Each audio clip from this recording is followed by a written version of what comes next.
Hello, my name is Nico Yektai, and I design and make one-of-a-kind pieces of furniture. Today, I'd like to use my curved glass hall table as an excuse to talk about my design process.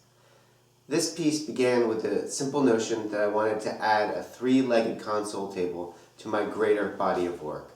My style revolves around the idea of using asymmetrical composition and my unusual approach to craftsmanship to introduce spontaneity to the furniture design process.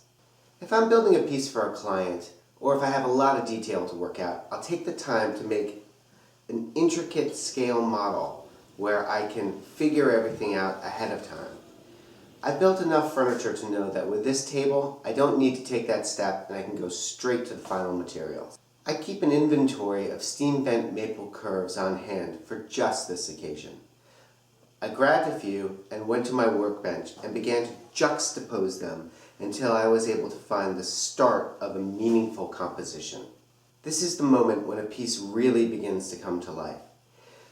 The curve of the stretchers inform the shaping of the glass.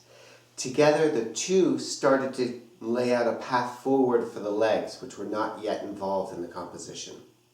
If you look at my greater body of work, you might notice that I tend to like to bring the legs of tables to the outside and on occasion to bring them up over the horizontal surface of the table.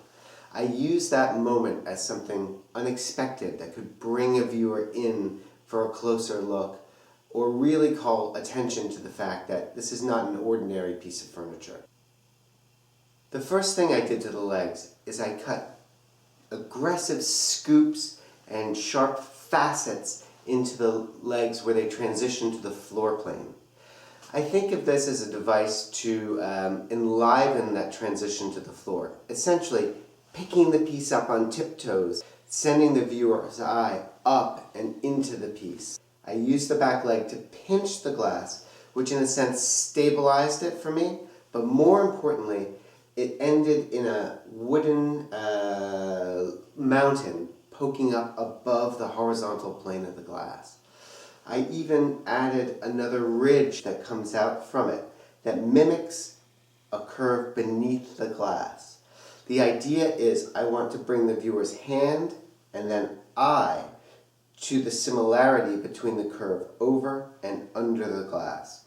Because once that you pick it up, my hope is that you'll get back into the curves beneath and come around through the piece again. I am Nico Yektai.